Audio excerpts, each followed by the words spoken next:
Hello everyone, welcome to my online classroom and today we are going to continue the same chapter of class 9th, History chapter 1, the French Revolution. So इससे पहले मैंने अपनी पहली video में आपको page number 9 तक explain कर दिया है। अगर आपने वो वीडियो नहीं देखी तो प्लीज़ वो देख लीजिएगा। इसके साथ ही आज जो हम स्टार्ट करने वाले हैं वो है पेज नंबर 10 और इसमें जो स्टार्टिंग में आप देखेंगे 2.1 जो मेन हेडिंग जिसे हम पढ़ने वाले हैं वो है France becomes a constitutional monarchy, जिसका मैंने पहले ही मीनिंग एक्सप्लेन कर दिया कि what do you mean by constitutional monarchy. तो जब भी कोई राजा या रानी कॉन्स्टिट्यूशन के अकॉर्डिंग राज करने के लिए किसी भी कंट्री में रूल करने के लिए एग्री हो जाते हैं विद सम लिमिटेशंस, तो उसी को बोलते हैं हम कॉन्स्टिट्यूशनल मोनार्की। ठीक है, तो इसी तरह से फ्रांस में भी किस तरह से कॉन्स्टिट्यूशनल मोनार्की आई जब लुई 16 ने एग्री कर लिया कि वो नेशनल असेंबली के अकॉर्डिंग ही रूल करेगा इस कंट्री में विद सम लिमिटेशंस। तो इसी को बोलते हैं कॉन्स्टिट्यूशनल मोनार्की। तो चलिए स्टार्ट करते हैं। First para, the national assembly completed the draft of the constitution in 1791। ठीक है, तो नेशनल असेंबली ने जो भी कॉन्स्टिट्यूशन बनाने का जितना भी काम था, ड्राफ्ट मतलब जो ड्राफ्टिंग जो बनाने का काम था, मेकिंग ऑफ द कॉन्स्टिट्यूशन, वो 1791 में ये काम खत्म कर लिया। Its main object was to limit the powers of the monarch. इसका अगर मैं कॉन्स्टिट्यूशन का मेन मोटिव बताऊं आपको कि मेन क्या एम था इस नेशनल असेंबली का जब उन्होंने कॉन्स्टिट्यूशन बनाया, जिसके लिए वो टेनिस कोर्ट में उन्होंने ओथ ली थी। तो उनका मेन एम यही था कि वो मोनार्च जो राजा है उसकी पावर को कुछ लिमिटेट करेंगे। ठीक है, उसकी पावर पे कुछ पाबंदियां लगाएंगे। These powers, instead of being concentrated in the hands of one person, were now separated and assigned to different institutions. तो इससे पहले जो पावर जो थी वो सिर्फ एक पर्सन के हाथ में थी। एक पर्सन के हाथ में मतलब यहाँ पे किसके हाथ में थी? सिर्फ राजा के हाथ में थी। वो जैसा फैसला चाहता था वैसा वो ले सकता था और लागू कर सकता था। उसके अकॉर्डिंग सबको काम करना पड़ता था, सबको लॉ को फॉलो करना पड़ता था, चाहे वो अच्छा हो या वो डिसीजन खराब हो। बट अब क्या हो गया, अब जो है जो पावर जो एक हाथ में होती थी, कॉन्सेंट्रेटेड होती थी, अब उस पावर को लेके वहां से छीन के हर जगह डिवाइड कर दिया गया। ठीक है, सेपरेट कर दिया गया, पावर को डिवाइड कर दिया गया। और ये कहाँ डिवाइड कर दिया गया? डिफरेंट इंस्टीट्यूशंस में।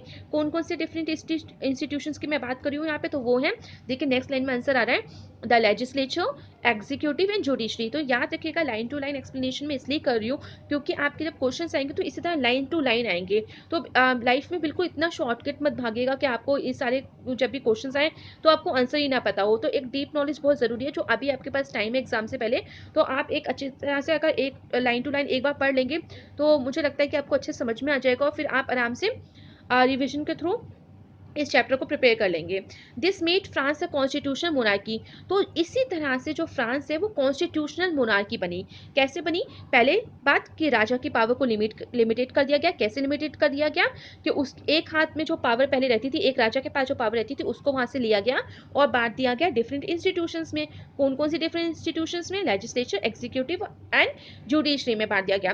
तो इस तरह से जब फ्रांस में जो मोनार्क का राजा रानी का शासन था, अब वो किस तरह का शासन हो गया? वो हो गया कॉन्स्टिट्यूशनल मोनार्की। ठीक है, फिर इसके बाद देखिए फिगर 7 में explains how the new political system work. तो आप फिगर 7 में एक्सप्लेन किया गया किस तरह से न्यू पॉलिटिकल सिस्टम जो लेजिस्लेटिव, एग्जीक्यूटिव और जुडिशरी का वो किस तरह से वर्क करेगा। ठीक है, तो ये पूरी पिक्चर में बताया गया है। देखिए नीचे देखिए, आप सबसे पहले एक्टिव सिटीजन्स मेंशन करे गए हैं, फिर पैसिव सिटीजन्स मेंशन करे गए हैं और उसमें पैसिव सिटीजन्स में कौन से लोग आते हैं। याद रखिएगा कि हमने इससे पहले ये पढ़ा है कि फ्रांस सोसाइटी जो थी वो 3 स्टेट्स में डिवाइडेड थी। एक था आपका फर्स्ट स्टेट, सेकंड स्टेट और आपका थर्ड स्टेट। ठीक है, फर्स्ट स्टेट आपका क्लर्जी था, सेकंड आपका नोबल था और थर्ड आपका कॉमन्स का था। कॉमन्स भी बोलते हैं जिनमें काफ़ी सारे पढ़े लिखे लोग भी थे, कुछ अमीर भी थे, तो और काफ़ी सारे इसमें गरीब थे। और जो थर्ड स्टेट था वो सारे के सारे टैक्सेस देता था, चाहे वो डायरेक्ट टैक्सेस हो चाहे इनडायरेक्ट टैक्सेस हो। तो सोसाइटी में जितने भी टैक्सेस थे वो थर्ड स्टेट के लोग देते थे और जो फर्स्ट स्टेट और सेकंड स्टेट के लोग थे वो सारे के सारे इंजॉयज जो भी फैसिलिटीज़ होती थी उनको इंजॉय करते थे। उनको प्रिविलेजेस मिले थे बाय बर्थ, कुछ स्पेशल राइट्स मिले थे अकॉर्डिंग टू डैट कि उन्हें किसी भी तरह के कोई टैक्सेस को नहीं देना था। और सारी की सारी जितनी भी हायर पोस्ट थी उन पे यही लोग बैठे हुए थे। तो अब यहाँ पे एक्टिव सिटीजन्स में भी सोसाइटी जो थर्ड स्टेट था वो दो तरह के सिटीजन्स वहाँ पे पाए जाते थे। एक थे एक्टिव सिटीजन्स और एक थे पैसिव सिटीजन्स। तो मैं यहाँ पे आपको एक्सप्लेन कर दूँ कि एक्टिव सिटीजन्स कौन से थे और पैसिव सिटीजन्स कौन से थे, क्योंकि यहाँ से काफ़ी बार क्वेश्चन पूछा जाता है और आपका ये टॉपिक क्लास 10th तक भी आएगा। तो अच्छा है कि आप यहीं पे इस चीज़ों को क्लियर कर लीजिए। तो एक्टिव सिटीजन, सिंपल सी बात है कि एक्टिव सिटीजन उन लोगों को बोला जाता था जिनको राइट टू वोट था। थर्ड स्टेट की बात करूँ तो थर्ड स्टेट में जिन लोगों को राइट टू वोट था उन्हीं को बोलते थे एक्टिव सिटीजन्स। और फिर वो कौन से लोग थे जिनको राइट टू वोट था? जो प्रॉपर्टी ओइंग पर्सन थे, स्पेशली मैन, और जिनके मतलब जिनको प्रॉपर्टी रखने का अधिकार था, जिनके पास काफ़ी सारी प्रॉपर्टी थी और जो काफ़ी ज़्यादा टैक्स देते थे, उनको बोलते थे एक्टिव सिटीजन्स। इसके साथ ही जो पैसिव सिटीजन्स में वो लोग आते थे जिनको किसी तरह का वोटिंग राइट्स नहीं था, ठीक है, किसी तरह का वोटिंग राइट्स नहीं था इनको, चाहे वो मैन हो चाहे वीमेन हो, ठीक है। सिर्फ वोट देने का अधिकार उन्हीं मैन को था जिनके पास प्रॉपर्टी थी। और ऐसे कुछ about 4 million of a population of 28 million में से 4 मिलियन लोग थे। पैसिव सिटीजन्स में चाहे मैन हो चाहे वीमेन चाहे कोई भी हो, अगर उनके पास प्रॉपर्टी नहीं है तो वो, और जो थोड़ा सा कम टैक्स देते हैं, तो उनको बोलते थे नो वोटिंग राइट्स। उनको कोई किसी तरह के कोई वोटिंग राइट्स नहीं थे। और ये थे अबाउट 3 मिलियन मैन, जिसमें कि 3 मिलियन मैन थे और साथ ही वीमेन भी थी, चिल्ड्रन भी थे और यूथ बिलो 25 ईयर्स, ठीक है।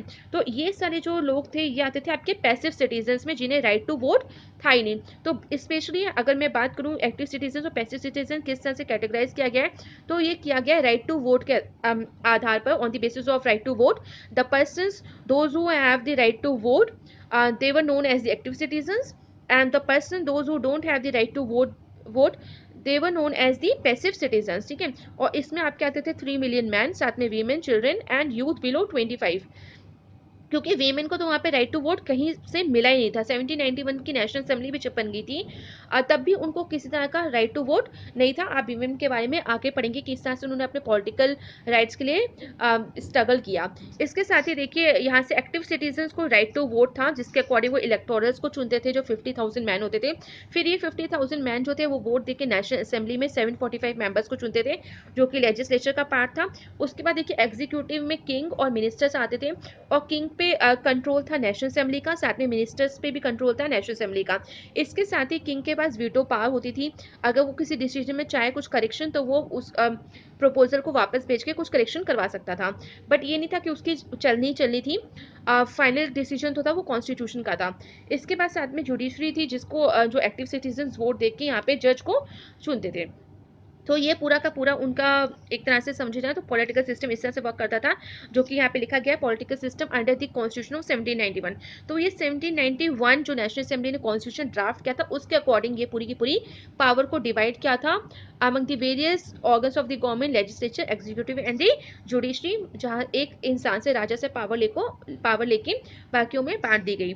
इसके बाद देखिए इसी को पूरे फिगर 7 को एक्सप्लेन किया गया है यहाँ पे। The constitution of 1791 vested the power to make laws in the National Assembly, which was indirectly elected। तो कॉन्स्टिट्यूशन 1791 में जितनी भी पावर वेस्टेड, मतलब जो पावर समाहित थी, वो स्पेशली लॉज को लेके थी, किस तरह के लॉज नेशनल असेंबली बनाएगी, और विच वॉज इनडायरेक्टली इलेक्टेड। तो ये किस तरह से इलेक्टेड थी? Indirectly, that is citizens voted for a group of electors. किस तरह से इनडायरेक्टली की बात हो रही है? क्योंकि यहाँ पे जो citizens voted for a group of electors मतलब जो वोट देते थे, who in turn choose the assembly, ठीक है। यहाँ पे सिटीजन सबसे पहले वोट देंगे, जिनकी वजह से ग्रुप ऑफ इलेक्टर्स चुने जाएंगे, और फिर ये इलेक्टर्स जो है वो चूज करेंगे असेंबली को।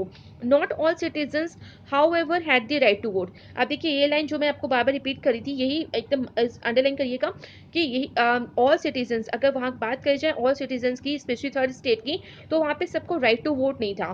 Only man above 25 years of age who paid taxes equal to at least 3 days of laborer's wage were given the status of active citizens, that is they were entitled to vote। तो किनको right to vote वहां पे था? जो 25 man की, देखिए women की बात नहीं हो रही है, यहाँ पे मैन की बात हो रही है, जो 25 साल से ऊपर के एज के हैं, साथ में वो टैक्स पे करते हैं। कितना टैक्स पे करते हैं? एटलीस्ट जो किसी लेबर की 3 डेज की जो सैलरी होती है उसके इक्वल जब वो पे टैक्स पे करते हैं, तब उनको ये राइट टू वोट मिलता है, और उनको तब एक्टिव सिटीजन्स बोला जाता है। The remaining man and all women were classed as passive citizen. इसके अलावा बाकी जितने भी मैन होते हैं जो टैक्स नहीं देते, कितना टैक्स? 3 डेज जो लेबर वेज के इक्वल टैक्स होता है वो अगर पे नहीं करते हैं, तो उनको राइट टू वोट नहीं मिलता है, ठीक है। और वीमेन को भी किसी तरह का राइट टू वोट नहीं था, तो इनको बोलते थे passive citizens. To qualify as an electoral and then as a member of the assembly a man had to belong to the highest bracket of taxpayers।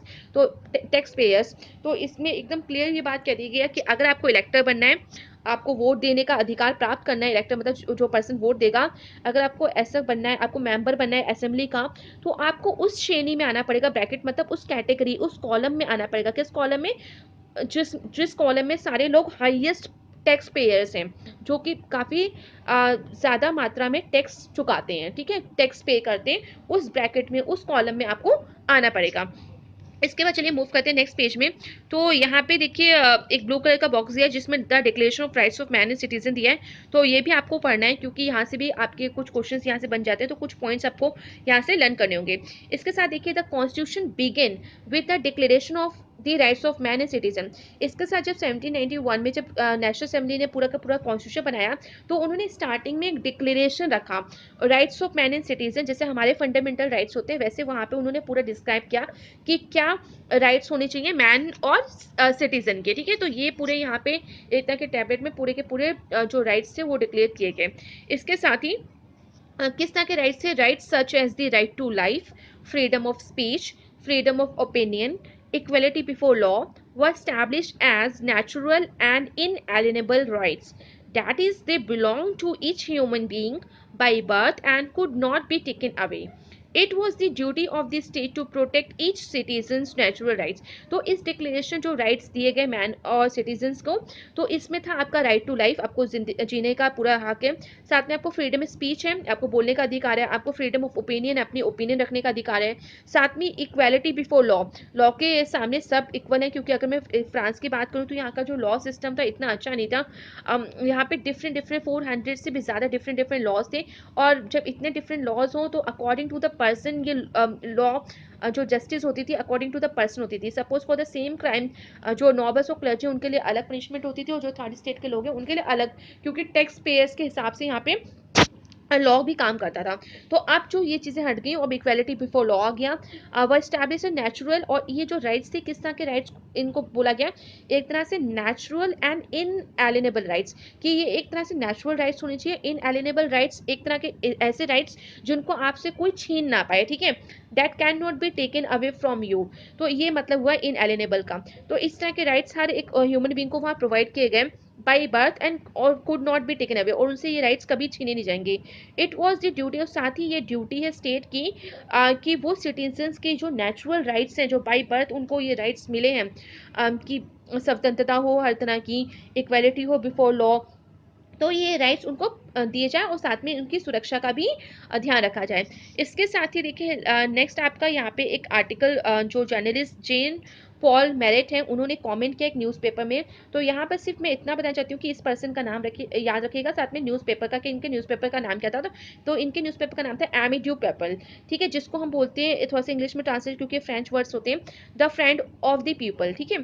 तो ये न्यूज़पेपर था इनका जिसमें ये आर्टिकल पब्लिश करते थे। तो ये इन्होंने जब लिखा था तो इसमें इन्होंने एक पॉइंट लिखा था, constitution drafted by the national assembly.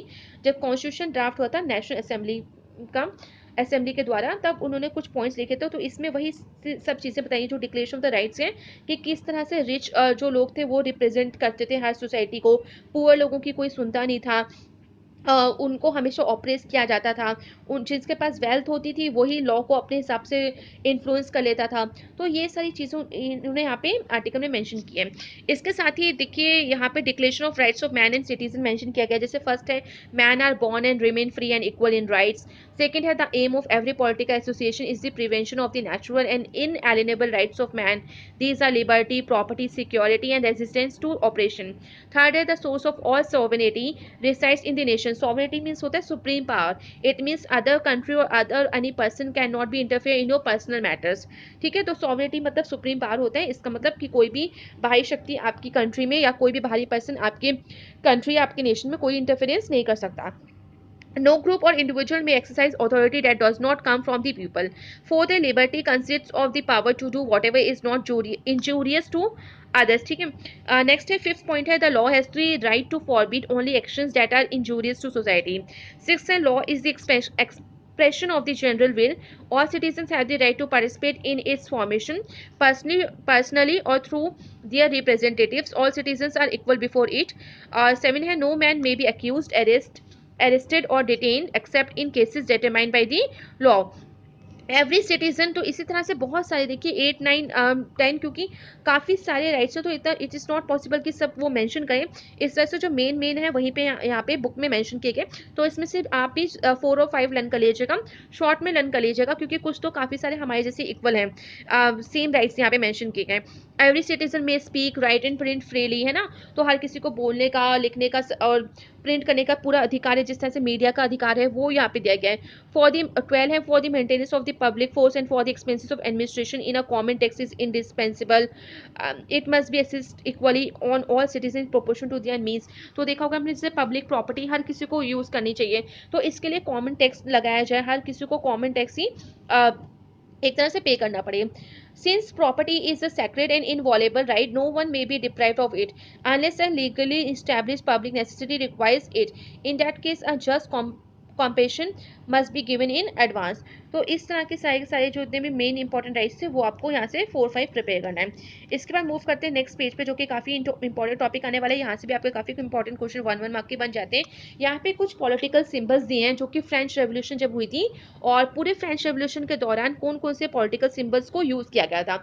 आपने काफ़ी बार देखा होगा पॉलिटिकल पार्टीज जो होती हैं डिफरेंट डिफरेंट पॉलिटिकल सिंबल्स के थ्रू रिप्रेजेंट करती हैं अपने आप को। तो यहाँ भी कुछ इसी तरह के पॉलिटिकल सिंबल्स दिए गए हैं जो कि आपसे कभी कभी एग्जाम में पूछ भी लिए जाते हैं, और इवन आपको याद रखने कि जब आपसे किसी क्वेश्चन में आपको लिखने को बोले तो आप इन सब चीज़ों को याद रखिए, ताकि आप आंसर को अपना इंक्रीज कर सकें, उसकी लेंथ इंक्रीज कर सकें। तो देखिए ब्रोकन चेन्स, अब ब्रोकन चेन्स का क्या मतलब होता है, काफ़ी बार एग्जाम में आया, काफ़ी बार पूछा जाता है ये। तो chains were use to fetter slaves, a broken chain stand for the act of becoming free. तो देखिए जब ब्रोकन चेन्स, आपने अच्छे से ये चीज़ पढ़ी, हथकड़ी में एक वर्ड यूज़ करती हूँ। जब किसी इंसान को हथकड़ी लगती है तो इसका मतलब क्या होता है कि वो एक तरह से गुलाम बन चुका है, ठीक है, किसी के कब्जे में है। बट जब आपकी ब्रोकन चेन्स हो, जब ये चेन्स खुली हो, तो इसका मतलब आप आज़ाद हो, ठीक है। तो ये ब्रोकन चेन्स शो करती है कि नाउ यू आर फ्री। इसके बाद देखिए सेकंड है द बंडल ऑफ रॉड्स और फेसेस। इसका मतलब होता है एक साथ काफ़ी सारी जो आपने एक कहानी सुनी होगी कि एक एक अकल जो स्टिक होती है वो अगर आप अलग अलग होते हो तोड़ लोगे, बट जब उसका बंडल होता है तो आप उसको तोड़ नहीं पाओगे। इसी तरह से one rod can be easily broken but not an entire bundle, ठीक है। तो यहाँ पे रॉड है, एक बंडल बना हुआ है, एक रॉड तो हर कोई तोड़ सकता है, बट पूरा का पूरा बंडल जो रॉड का है वो नहीं टूट सकता। तो ये सिग्निफाइज करता है स्ट्रेंथ लाइज इन यूनिटी, कि जो भी आपकी शक्तियाँ वो किसमें समाहित होती हैं, वो है एकता में, यूनिटी में। इसके बाद ही देखिए नेक्स्ट सिंबल आ रहा है the I with in a triangle radiating light, ठीक है। इसका मतलब है the all seeing eye stands for knowledge, कि जितनी लोग हैं वो क्या क्या देखना चाहती हैं, क्या सीखना चाहती हैं, वो सीखना चाहती हैं नॉलेज, ठीक है। और नॉलेज कैसे मिलती है, जैसे इस सिंबल में देखिए जब रेज आती है सन की, तो आपने देखा होगा कि जो अंधकार के जो बादल होते हैं, ठीक है, काले घनेरे जो बादल होते हैं वो दूर हट जाते हैं। तो वही इस सिंबल के थ्रू बताया गया है कि the seeing eye stands for knowledge, the rays of the sun will drive away the clouds of ignorance. इसके साथ देखिए नेक्स्ट पॉलिटिकल सिंबल आ रहा है स्केप्टर। ये सिंबल ऑफ रॉयल पावर, ठीक है, ये शो करता था सिंबल ऑफ रॉयल पावर। अगर आप रॉयल फैमिली से बिलोंग करते हो तो एक रॉयल पावर का ये सिंबल होता है। इसके साथ ही नेक्स्ट आ रहा है snake biting its tail to form a ring. तो ये क्या शो करता है, ये होता है सिंबल ऑफ एटर्निटी, ठीक है। आपने देखा होगा सनातन, इन्फिनिट, ठीक है। जैसे आपने टाइम देखा होगा, टाइम डेट नेवर एंड्स, और दैट हैज नो लिमिट्स। तो इसी तरह से आप देखिए सिंबल ऑफ एटर्निटी, बस आपको ये वर्ड याद करना है, सिंबल ऑफ एटर्निटी है। और ये पूरा snake biting its tail to form a ring. तो आपने रिंग देखी होगी, रिंग का कभी ना, तो आपको जब आप रिंग देखते हो एक, तो आपको ना समझ में आएगा कि इसका स्टार्टिंग पॉइंट कहाँ है और इसका एंडिंग पॉइंट कहाँ है। तो इसी तरह से समय के लिए भी हम यही बात समझते हैं कि समय का भी हमें नहीं पता कि कब कब इसकी शुरुआत हुई, कब इसका एंड होगा। इसी तरह से देखिए नेक्स्ट आ रहा है आपका रेड फिग्रियन कैप। इसमें कैप वॉर्न बाय अ स्लेव अपॉन बिकमिंग फ्री, ठीक है। तो ये जो कैप था ये ज़्यादातर दास लोग जो स्लेव होते थे वो पहनते थे जब वो बिकमिंग फ्री, ठीक है, जब वो आज़ाद हो जाते थे। तो ये लिबर्टी का याद रखिएगा, ये शो करती है लिबर्टी। आपका जब क्लास 10th आएगी तो आपको फर्स्ट चैप्टर में ये सारे सिम्बल्स फिर से आप रिवाइज करोगे, तो ये याद रखिएगा, ताकि वहाँ भी आपको ईजी होगा कि अगर आप यहाँ क्लियर हो जाएगा आपको, तो वहाँ पे आप ज़्यादा पॉइंट्स लिख सकोगे। तो ये cap worn by a slave upon becoming free, जब वो आज़ाद, तो ये लिबर्टी को शो करती है, शोज लिबर्टी। इसके साथ ही देखिए नेक्स्ट आ रहा है ब्लू वाइट रेड। तो ब्लू वाइट रेड जो है वो नेशनल कलर्स हैं फ्रांस के, ठीक है। मैं फिर से रिपीट कर दूं, ब्लू वाइट रेड जो है वो नेशनल कलर्स हैं फ्रांस के, उनके नेशनल फ्लैग में यही कलर्स को लिया गया है। इसके बाद देखिए द विंग्ड वुमेन आ रही है, जो विंग्ड वुमेन है वो प्रेजेंट करती है पर्सोनिफिकेशन ऑफ द लॉ, ठीक है। जैसे हमारे यहाँ जो लॉ है, किस तरह से एक वेइंग स्केल यूज करके एक ब्लाइंड लेडी जो है वो होल्ड कर रहा है वेइंग और स्केल, तो वो पर्सोनिफाइड करती है लॉ को। इसी तरह से फ्रांस में द विंग्ड वुमेन जो है वो पर्सोनिफाई करती है लॉ को। इसके साथ ही देखिए नेक्स्ट आ रहा है द लॉ टैबलेट, और लॉ टैबलेट का मीनिंग है the law is the same for all and all are equal before it, ठीक है। तो ये देखिए दोनों टैबलेट, जो लॉ टैबलेट आप देखो वो सेम है, एकदम सिमिलैरिटी है, बिल्कुल कोई डिफरेंस नहीं दिख रहा है इसमें। तो इसका मतलब यही ये शो कर रहे हैं कि the law is the same for all, कि लॉ जो है वो सबके लिए सेम है और सब इसके सामने इक्वल है, ठीक है। अब चलिए मूव करते हैं नेक्स्ट पेज पे, जो कि है France abolishes monarchy and becomes a republic. किस तरह से फ्रांस ने अपने यहाँ मोनार्की सिस्टम को खत्म किया और किस तरह से ये एक रिपब्लिक बना। तो इसमें देखिए the situation of France continue to be a tense during the following years, although Louis 16 had signed the constitution, he entered into a secret negotiation with the king of Russia. बेशक जो France में अगर आप देखो Louis 16 ने constitution monarchy को स्वीकार कर लिया था, बट फिर भी टेंशन वाला माहौल काफी साल तक रहा, क्योंकि लुइस 16 ने बिल्कुल सबको दिखाने के लिए साइन तो कर लिया कॉन्स्टिट्यूशन, मोनार्की को एडॉप्ट भी कर लिया, एक्सेप्ट भी कर लिया, बट वो सीक्रेटली चुपके से कुछ नेगोशिएशन, कुछ बातचीत कर रहा था किसके राजा, किस देश के राजा के साथ, किंग ऑफ प्रशिया के साथ कुछ प्लानिंग कर रहा था। किस रिलेटेड कौन सी प्लानिंग हो सकती है, ताकि वो प्रशिया के किंग से हेल्प लेके इस नेशनल असेंबली को एबॉलिश कर सके, इस पे अटैक करवा सकते हैं। तो इस तरह की कुछ प्लानिंग, कुछ चुप चुप सीक्रेट तरह से कुछ बातें हो रही थी किंग ऑफ रशिया के साथ लुइस 16 की। Rulers of other neighboring countries too were worried by the developments in France and made plans to send troops to put down the events that had been taking place there since the summer of 1789। इसके साथ ही जो neighbouring, जो पड़ोस के countries के जो भी राजा थे, जैसे प्रशिया के, ऑस्ट्रिया के, तो इन्हें भी थोड़ी टेंशन थी कि फ्रांस में हो क्या रहा है, किस तरह से फ्रांस में एक राजा का शासन इस तरह से खत्म हो गया, कॉन्स्टिट्यूशनल मोनार्की लागू हो गई। तो उनको भी इन सब चीज़ों की टेंशन थी। उन्हें लगा था कभी उनकी कंट्री में ये सब चीज़ें ना हो जाए, रेवोल्यूशन ना हो जाए। तो उन्होंने भी अपने देश से ट्रुप्स भेजी, फौजें भेजी, सोल्जर्स की, और समर 1789 में यहाँ पे उन्होंने भेजी।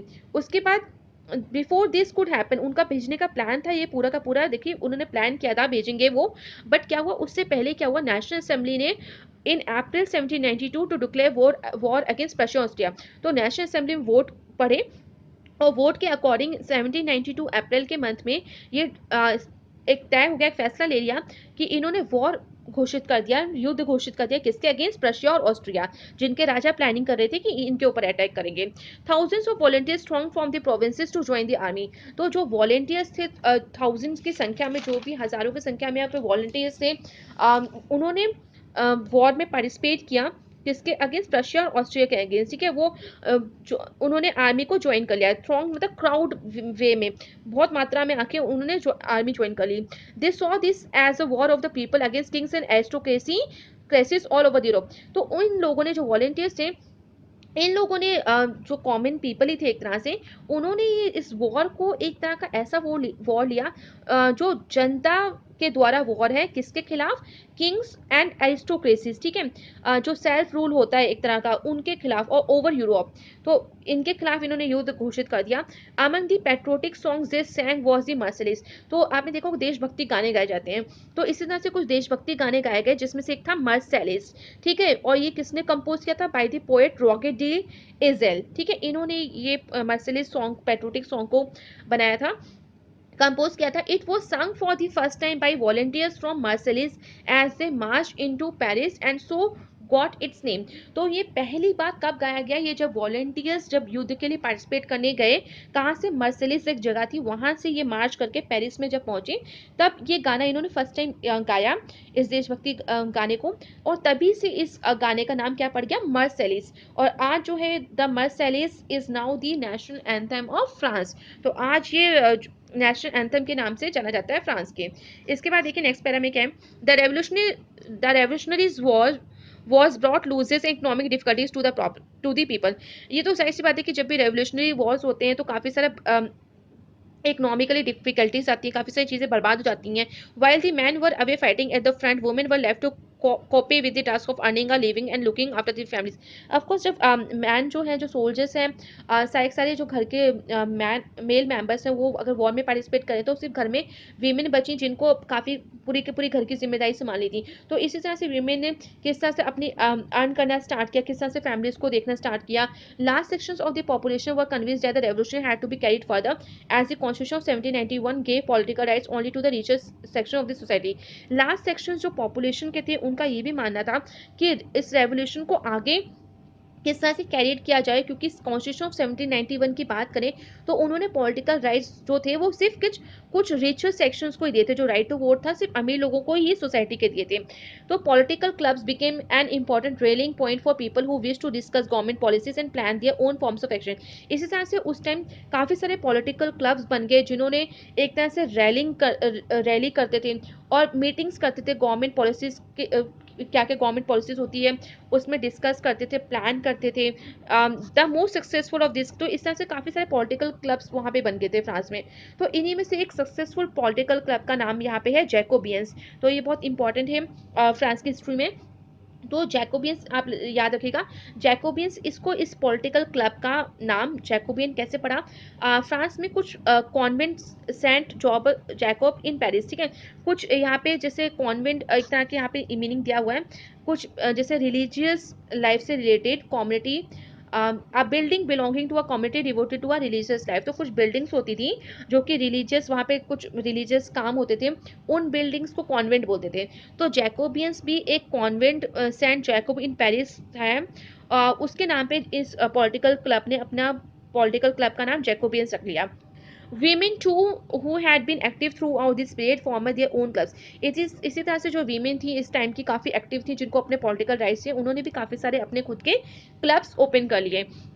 Section 4 of this chapter you section 4 of this chapter will tell you more about their activities and demands. तो सेक्शन 4 इस चैप्टर के हम वीमेन के बारे में पढ़ेंगे, किस तरह के उनके पॉलिटिकल राइट्स के बारे में उन्होंने स्ट्रगल किया।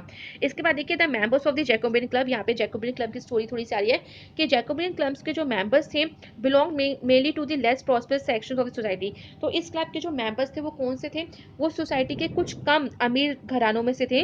इनमें से कुछ थे स्मॉल शॉपकीपर्स, आर्टिसंस थे जैसे कि शू मेकर्स हो गए, पेस्ट्री कुक्स हो गए, वॉच मेकर्स हो गए, प्रिंटर्स हो गए, as well as servants and daily wage workers. तो ये सारे जो थे वो जैकोबियन क्लब के मेंबर्स थे। इसके साथ ही दियर लीडर वॉज मैक्सिमिलियन रॉबेस्पायर।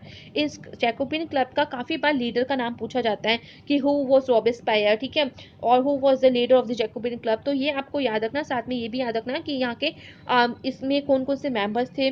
तो वो सोसाइटी के कोई प्रॉस्पेरस अमीर लोग नहीं थे, बल्कि शॉपकीपर्स थे, आर्टिसंस थे, शू मेकर्स थे, पेस्ट्री कुक्स थे, ये सब थे। और इनका लीडर, तो इस जैकोबियन क्लब का जो लीडर था वो मैक्सिमिलियन रॉबेस्पायर था। जैकोबियन क्लब का नाम एक कॉन्वेंट सेंट जॉकब इन पेरिस वहाँ से लिया गया था।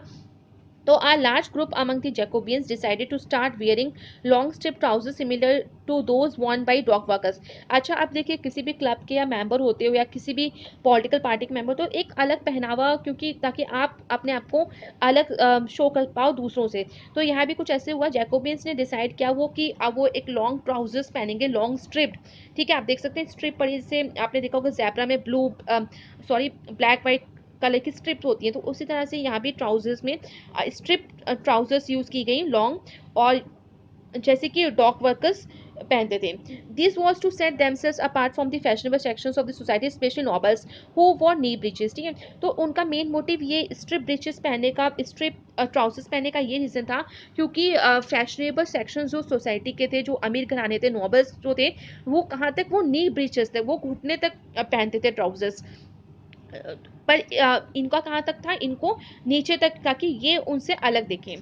तो it was a way of proclaiming the end of the power wielded by the wearers of knee breeches। तो इनका मेन मोटिव ये पहनने का इसके साथ ये था कि ताकि ये शो कर सके कि आपकी पावर धीरे धीरे, जो नी ब्रीचेस की पावर जो थी वो धीरे धीरे खत्म होती जा रही है। This Jacobins came to be known as the sans culottes, literally meaning those without knee breeches, ठीक है। तो आपको एक बात ये भी याद रखनी है कि जैकोबियंस जो थे वो किस तरह के कपड़े, किस तरह की यूनिफॉर्म उनकी होती थी, तो वो होती थी नी ब्रीचेस तक होती थी, नी ब्रीचेस उनको जानते थे, विदाउट नी ब्रीचेस, ठीक है। और इनकी जो ड्रेस थी उसके अकॉर्डिंग इनको सैन क्लूटस भी बोलते थे, जिसका मतलब होता है दोज विदाउट नी ब्रीचेस, मतलब इनके जो ट्राउजर्स होते थे, स्ट्रिप ट्राउजर्स, वो नी तक नहीं होते थे, घुटने तक नहीं होते थे, बल्कि उससे और नीचे होते थे। Saint Clotes man wore in addition the red cape that symbolized liberty. Women, however, were not allowed to do so. इसके साथ ही जो सेंट क्लोटेस जो मैन होते थे, जैकोबियन क्लब्स के जो मेंबर्स होते थे, मैन, मेल मेंबर्स की बात कर रही हूँ मैं, मैन जो होते थे वो रेड कैप भी पहनते थे, जैसे मैंने आपको बताया रेड कैप जो है वो शो करती है लिबर्टी, ठीक है, तो उसको पहनते थे। बट वीमेन जो होती थी उनको ये रेड कैप पहनने की अनुमति नहीं थी। In the summer of 1792 the Jacobins planned an insurrection of a large number of Parisians who were angered by the short supplies and high prices of food. इसके साथ ही समर में 1792 में जैकोबियंस को ने क्या इनको प्रॉब्लम हुई, क्या बातें सुनने को आई, तो एक वॉयलेंट एग्रेशन स्टार्ट हुआ, अपराइजिंग अगेंस्ट एन अथॉरिटी और गवर्नमेंट, ठीक है। इंसुरेक्शन मतलब होता है एक वॉयलेंट तरह की एक एक्टिविटी स्टार्ट हुई, किसके अगेंस्ट में, गवर्नमेंट के अगेंस्ट में। एक किस तरह से, क्योंकि काफ़ी सारे पेरेंट्स जो थे वो काफ़ी गुस्से में थे, क्योंकि वहाँ पे शॉर्ट सप्लाई हो रही थी सामान की, खाने की, और जो प्राइस थे खाने की वो काफ़ी बढ़ गए थे। On the morning of August 10 they storm the palace of the Tuileries, massacred the king's guards and held the king's himself as hostage for several hours. तो इसके साथ ही जो जैकोबियंस ने किस तरह से पूरी की पूरी प्लानिंग करके, कि जिस तरह से उन्होंने देखा सिटी में किस तरह के हालात ख़राब हो रहे हैं, तो उन्होंने सपोर्ट किया इन सब चीज़ों को, और उन्होंने क्या किया, वो गए पूरे ग्रुप के साथ, और उन्होंने मॉर्निंग अगस्त में 10 में उन्होंने जो पैलेस था ट्यूलेरिस का, उस पर अटैक किया, वहाँ के गार्ड्स को मार दिया, हत्या कर दी उन गार्ड्स की, साथ में किंग को उसको काफ़ी घंटे तक बंदी बना के रखा। साथ ही बाद में assembly voted to imprison the royal family, इसके साथ ही उन्होंने असेंबली में फैसला आ गया कि आप जो रॉयल फैमिली के जो लोग हैं उनको जेल में डाल दिया जाए। इलेक्शंस वर हेल्ड, इलेक्शंस हुए, from now on all man of 21 years and above regardless of wealth got the right to vote. अब देखिए जब फिर से वोटिंग स्टार्ट हुई, इलेक्शन स्टार्ट हुए, तो अब वोट का जो राइट है, इससे पहले हमने पढ़ा था एक्टिव सिटीजन और पैसिव सिटीजन, सिर्फ एक्टिव सिटीजन जो मैन थे उनको राइट टू वोट था above 25 years of age. But अब देखिए सारे मैन को, चाहे वो एक्टिव हो चाहे पैसिव, मतलब प्रॉपर्टी से कोई मतलब नहीं है, चाहे उनके पास प्रॉपर्टी हो चाहे ना हो, 21 ईयर्स के सारे मैन को, जितने मेल मेंबर्स हैं उनको राइट टू वोट मिल गया, ठीक है। बट अभी भी वीमेन को राइट टू वोट नहीं मिला। The newly elected assembly was called the convention, तो ये काफ़ी बार पूछा गया है कि कन्वेंशन क्या था, और न्यूली इलेक्टेड असेंबली को क्या बोला जाता था, तो 1 मार्क क्वेश्चन आपका यहाँ बन जाता है कि जो न्यूली इलेक्टेड असेंबली थी उसको बोलते हैं convention. On 21 September 1792 it abolished the monarchy and declared France a republic. As you know, a republic is a form of government where the people elect the government, including the head of the government. तो इसके साथ ही France में एक 21 सितंबर 1792 को एक new convention, एक new elected assembly बनी जिसका नाम कन्वेंशन था, और साथ ही यहाँ पे मोनार्की को बिल्कुल एबॉलिश कर दिया गया, राजा रानी का कोई शासन नहीं रहेगा यहाँ पे। साथ ही फ्रांस को रिपब्लिक घोषित कर दिया गया। रिपब्लिक का जैसे आपको मतलब ये पता ही है कि रिपब्लिक एक फॉर्म होती है गवर्नमेंट की, जहाँ पे लोगों के द्वारा चुने हुए लोग ही जो रिप्रेजेंटेटिव्स होते हैं वो गवर्नमेंट को बनाते हैं। There is no hereditary monarchy, यहाँ पे किसी तरह की हेरेडिटरी मोनार्की नहीं रही। हेरेडिटरी मोनार्की मतलब राजा का बेटा आगे चल के राजा ही बनेगा, तो इस तरह की मोनार्की को खत्म कर दिया गया। You can try and find out about some other countries that are republics and investigate when and how they became so. इस तरह से आप कुछ और कंट्रीज को एग्जांपल्स ढूंढ सकते हैं किस तरह से वो रिपब्लिक्स बनी, कैसे और कब। इसके साथ ही Louis 16 was sentenced to death by a court to the on the charge of treason. On 21st January 1793 he was executed publicly at the Place de la Concorde. The Queen Mary Antoinette met with the same fate shortly after. इसी के साथ Louis 16 को देशद्रोह के charge में इल्ज़ाम पे उसको डेथ घोषित की गई, उसको पब्लिकली मार दिया गया, और 21 जनवरी 1793 को। साथ ही और कहाँ पब्लिकली मारा गया, एक प्लेस थी डी ला कॉनकोर्ड, वहाँ पे। इसके साथ ही क्वीन मैरी एंटोनियट का भी इसी तरह का कुछ अंत हुआ कुछ समय के बाद। ट्रीजन वर्ड का वर्ड समझ लीजिए, ट्रीजन मतलब बिट्रेयल होता है वंस कंट्री और गवर्नमेंट, जब आप देशद्रोह, ठीक है, आप अपने देश के साथ देशद्रोह कर देते हो, तो उसके चार्ज पे लुई 16 को, क्योंकि उसने कभी भी अपने जो वहाँ की प्रजा थी कभी उसके हित में कुछ काम ही नहीं किया, किस तरह से उनको परेशान किया गया, टैक्स काफ़ी मात्रा में, जबकि वो इतने गरीब थे, वो टैक्स कैसे देते, तो ये सारी चीज़ें थी जिसकी वजह से पब्लिक वहाँ की अनसेटिस्फाइड रही। और कहीं भी किसी भी राजा रानी के शासन में, कहीं भी किसी भी गवर्नमेंट का एग्जाम्पल ले लीजिए, अगर वहाँ की जो पब्लिक है वो सेटिस्फाई नहीं होगी, तो वहाँ पे रूल करना बहुत ही मुश्किल हो जाएगा। तो यहाँ तक मैंने आपको एक्सप्लेन कर दिया है, बाकी का एक्सप्लेनेशन आप प्लीज़ नेक्स्ट वीडियो में देख लीजिएगा। So thank you everyone, and please like share and subscribe this channel for more updates.